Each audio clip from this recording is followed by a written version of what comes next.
లక్ష్మి రత్నబాబు కుట్రలన్నీ కూడా పోలీసుల ముందు బయటపెట్టి తనను అరెస్ట్ చేయించడంతో అప్పుడు అక్కడున్న వాళ్ళందరూ కూడా విహారిని ప్రెసిడెంట్గా ఎన్నుకుంటారు.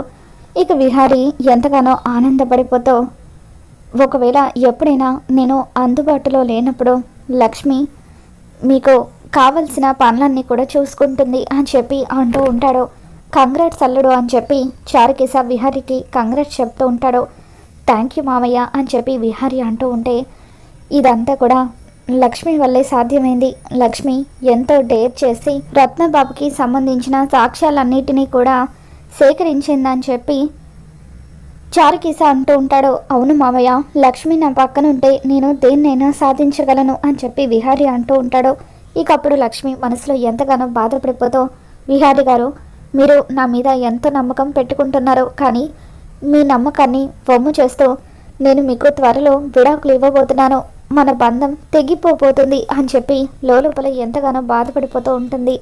చారుకేశ ఇంటి దగ్గర ఉన్న వస్తాకి ఫోన్ చేస్తాడు. వస్తా, త్వరగా హారతి రెడీ చేయి, మన విహారి సిల్క్ కోఆపరేటివ్ బ్యాంక్ ప్రెసిడెంట్గా ఎన్నికయ్యాడు, మన లక్ష్మి అనుకున్నది సాధించింది, ఆ రత్నబాబుని అరెస్ట్ చేయించింది, అందుకే ఇద్దరికి హారతి ఇవ్వాలని చెప్పి చారుకేశ అంటూ ఉంటాడు. అలాగే అండి, మీరు వచ్చేసరికి నేను ఎర్ర నీళ్ళు సిద్ధంగా ఉంచుతాను అని చెప్పి వస్తా ఇంట్లో ఉన్న వాళ్ళందరితో మన విహారీ సిల్క్ కోఆపరేటివ్ బ్యాంక్ ప్రెసిడెంట్గా గెలిచాడట అని అంటూ ఉంటే, నా కొడుకు గురించి నాకు తెలుసు, వాడేదైనా అనుకున్నాడంటే తప్పకుండా సాధిస్తాడు అని చెప్పి యమున పొంగిపోతూ ఉంటుంది. ఇదంతా నా కూతురి వేళ విశేషం, నా కూతురి ఇంట్లో కోడలుగా అడుగు పెట్టిందో లేదో విహారీ ఏది పట్టుకున్నా సరే అది బంగారం అవుతుంది, తనకు కలిసి వస్తుంది అని చెప్పి పద్మాక్షి అంటూ ఉంటే, అవునదిన, నువ్వు చెప్పింది నిజం, సహస్ర ఎప్పుడైతే ఈ ఇంటి కోడలుగా అడుగు పెట్టిందో అప్పటి నుండే నా కొడుక్కి అంతా మంచి జరుగుతుంది అని చెప్పి యమున అంటూ ఉంటుంది. ఇక అప్పుడు ఇదంతా చూస్తున్న వస్తా, మీరందరూ అనుకుంటున్నట్టుగా ఇదంతా సహస్ర వల్ల జరగడం లేదు, లక్ష్మి వల్ల జరుగుతుంది, లక్ష్మి ఈ కుటుంబం కోసం ఎంతో చేస్తుంది, అయినప్పటికీ పరాయి దానిలాగా వెనకే ఉండిపోతుంది, విహారీ భార్యగా తనకు దక్కాల్సిన గౌరవం ఎప్పుడు దక్కుతుందో ఏంటో అని చెప్పి వస్తా మనసులో అనుకుంటుంది. ఇక ఇంతలో విహారీ, లక్ష్మి, చారుకేశ వీళ్ళు ముగ్గురు కూడా ఇంట్లోకి వస్తూ ఉంటారు.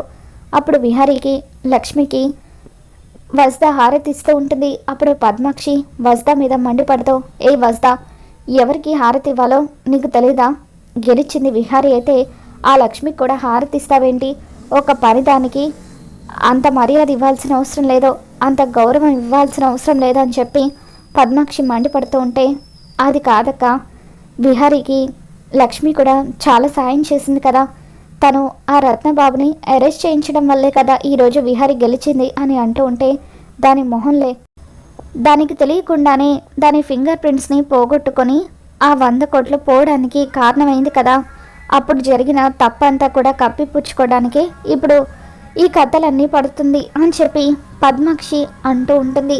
ఇక దాంతో విహారీ, అత్తయ్య, లక్ష్మి గురించి ఎంత చెప్పినా తక్కువే, ఏం చెప్పినా తక్కువే, తన మంచితనం గురించి మీకు చెప్పినా ఎప్పటికీ అర్థం కాదు, ఈరోజు లక్ష్మి కనుక నా పక్కన ఉండకపోతే నేను ప్రెసిడెంట్గా గెలిచేవాడినే కాదు, తను నాకు చాలా పెద్ద సాయం చేసింది అని చెప్పి విహారీ అంటూ ఉంటాడు. ఇక ఇదంతా చూస్తున్న యమునకు ఒళ్ళు మండిపోతూ ఉంటుంది. ప్రతిసారి విహారీ ఈ లక్ష్మిని వెనకేసుకొని వస్తున్నాడు, ఇలా విహారీ వెనకేసుకొని రావడం వీళ్ళందరికీ కూడా నచ్చడం లేదు. ఏదో ఒకరోజు మళ్ళీ ఇంట్లో పెద్ద గొడవ జరిగి విహారీ లక్ష్మిల బంధం గురించి విహారీ బయట పెడతాడేమోనని భయంగా ఉంది. ఈ లక్ష్మిని విడాకుల గురించి విహారీతో మాట్లాడమంటే మాట్లాడకుండా కావాలనే కాలయాపనం చేస్తుంది.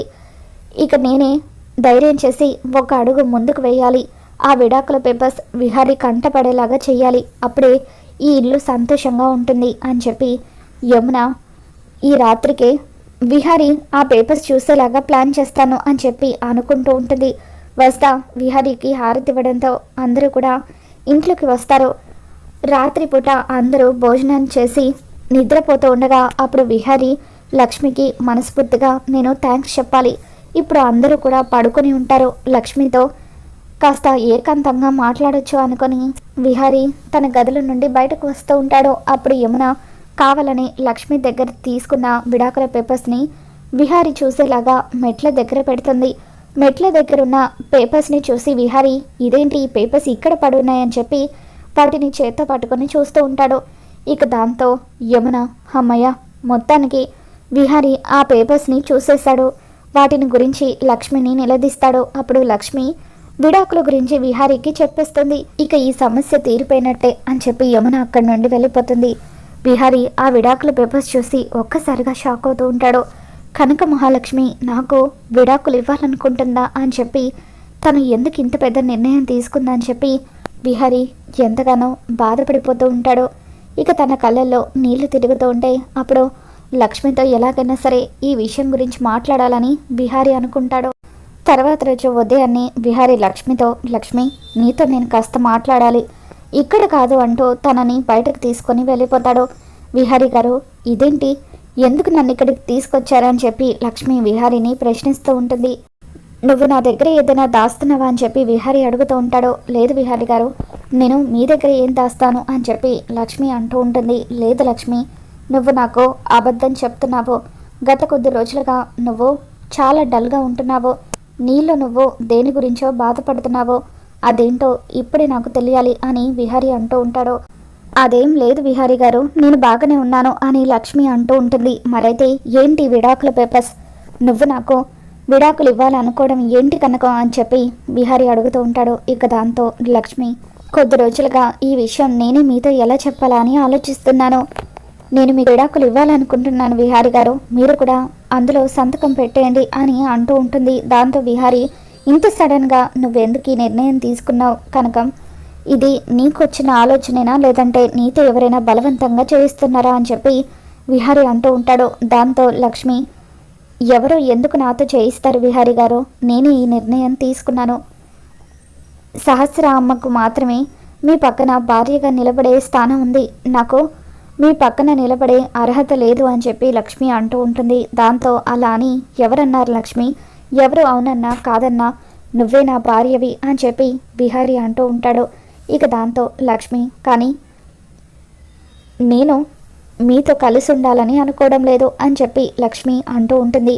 ఒక్కసారి ఆ మాట నా కళ్ళలోకి సూటిగా చూసి చెప్పు అని విహారీ అడుగుతూ ఉంటాడు. ఇక దాంతో లక్ష్మి లేదు విహారీ గారు, దయచేసి నన్ను ఇబ్బంది పెట్టకండి, మీకు దండం పెడతాను, నాకు విడాకులు ఇచ్చేయండి అని వెనక్కి తిరిగి నిలబడి ఎంతగానో ఏడుస్తూ ఉంటుంది. అలా విహారీ కళ్ళలోకి సూటిగా చూడలేక లక్ష్మి ఏడుస్తూ ఉంటే లక్ష్మి ఖచ్చితంగా నువ్వు నా దగ్గర ఏదో దాస్తున్నావని అనిపిస్తుంది, మర్యాదగా నిజం చెప్పు, ఎవరు నీతో ఇదంతా చేయిస్తుంది అని విహారీ అడుగుతూ ఉంటాడు. ఇక దాంతో ఎవరు లేరు అని లక్ష్మి అంటూ ఉంటుంది. ఇప్పుడు కనుక నువ్వు నిజం చెప్పకపోతే నేను చచ్చినంత ఒట్టే అంటూ విహారీ లక్ష్మితో ఒట్టు వేయించుకుంటాడు. ఇక దాంతో యమునమ్మ గారని లక్ష్మి అంటూ ఉంటుంది. ఇక దాంతో అమ్మనా అని చెప్పి విహారీ ఒక్కసారిగా షాక్ అవుతూ ఉంటాడు. మీరు ఆ రోజు గుడిలో నా మెడలో తాళి కట్టారు కదా, ఆ రోజే యమునమ్మ గారికి మన బంధం గురించి నిజం తెలిసిపోయింది.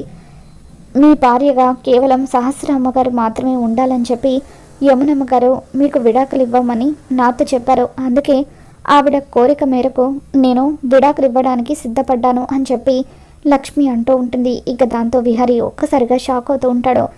ఇన్ని రోజులు అమ్మ గురించి ఆలోచించి నేను ఇంట్లో ఎవరికి నిజం చెప్పలేకపోయాను, కానీ చివరకు అమ్మకు నిజం తెలిసి ఇలా చేస్తుందంటే నేను నమ్మలేకపోతున్నాను అని విహారీ ఎంతగానో బాధపడిపోతూ మన బంధం గురించి తెలిసిన తర్వాత మొదట అమ్మే నాకు సపోర్ట్గా ఉంటుందేమో అనుకున్నాను, కానీ అమ్మే మన బంధాన్ని వ్యతిరేకిస్తుందా అని చెప్పి విహారీ షాక్లో ఉండిపోతాడు.